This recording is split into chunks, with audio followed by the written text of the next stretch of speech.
Hi అండి, YouTube ప్రేక్షకులందరికీ నా యొక్క ధన్యవాదాలు. మనం చెప్పుకునేది మరుగుమందు గురించి అండి. ఈ మరుగుమందు ఎన్ని రకాలు ఉంటుంది, ఏ విధంగా తయారు చేస్తారు, ఎందుకు పెడతారు అనేది చెప్పుకుందాము. ఈ మరుగుమందు అనేది 2 రకాలు ఉంటుందండి.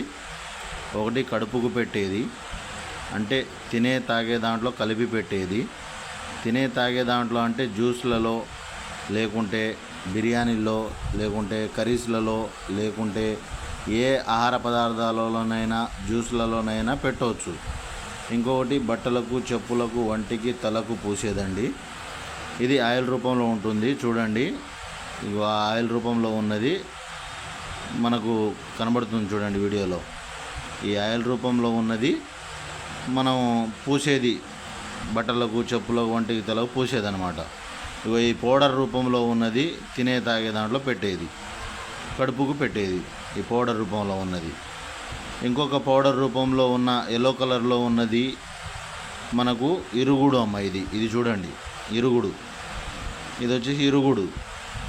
ఇది ఆకులతోటి, వేర్లతోటి, పువ్వులతోటి, మరల మాతంగి యొక్క చెట్టు ఆకులు, వేర్లు, మన అత్తిపత్తి చెట్టు యొక్క ఆకులు, వీటితో పాటు కొన్ని వేర్లు, పువ్వులతోటి, ఈ కాయలతోటి తయారు చేస్తాము.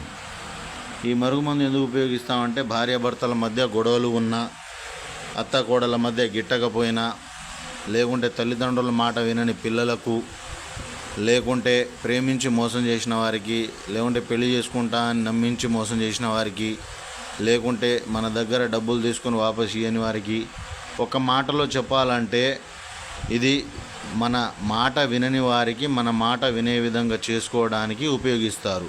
భార్యాభర్తల సమస్యలకు చక్కటి పరిష్కారం.